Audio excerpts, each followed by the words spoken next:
Tässä videossa opimme, mitä prosentin käsite tarkoittaa. Tutkitaan seuraavaa kuviota. Kuinka monta ruutua siinä on yhteensä? Huomataan, että neliön sivulla on aina 10 ruutua. Ruutuja on siis yhteensä 10 kertaa 10 kappaletta, eli 100 kappaletta. Pohditaan, kuinka suuri osa kuviosta on väritetty. Huomaamme, että väritettyjä ruutuja on 1 kappale. Kaikkia ruutuja on yhteensä 100 kappaletta, joten murtolukuna tämä on 1/100. Osoittajassa on siis väritettyjen ruutujen lukumäärä ja nimittäjässä on sekä väritettyjen että värittämättömien eli kaikkien ruutujen lukumäärä yhteensä. Mieti, miten 1/100 voidaan sanoa desimaalilukuna. Desimaalilukuna tämä on 0,01. Muistetaan, että ennen pilkkua oleva luku kertoo aina ykkösten lukumäärän, joita on tässä tapauksessa siis 0 kappaletta. Heti pilkun jälkeen oleva luku kertoo aina kymmenesosien lukumäärän, joita on myös 0 kappaletta. Toinen luku pilkun jälkeen kertoo aina sadasosien lukumäärän, joita on nyt 1 kappale.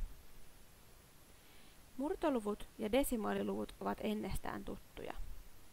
1/100 ja 0,01 voidaan ilmaista myös uudella tavalla. 1%. 1% tarkoittaa siis aina 1/100. Harjoitellaan hieman lisää. Kuinka suuri osa kuviosta on nyt väritetty? Huomataan, että väritettyjä ruutuja on 1, 2, 3 kappaletta. Murtolukuna tämä on siis 3/100. Osoittajassa taas väritetyt ruudut ja nimittäjässä kaikkien ruutujen lukumäärä yhteensä. Desimaalilukuna tämä on 0,03. Muistetaan, että prosentti tarkoitti siis 1/100. Nyt näitä sadasosia on 3 kappaletta, joten voimme ilmaista tämän myös seuraavasti. 3%.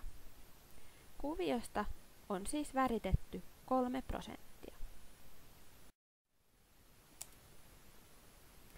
Kuinka suuri osa kuviosta on väritetty nyt? Huomaamme, että tässä tapauksessa 3 kokonaista palkkia on väritetty ja tämän lisäksi 4 pientä ruutua.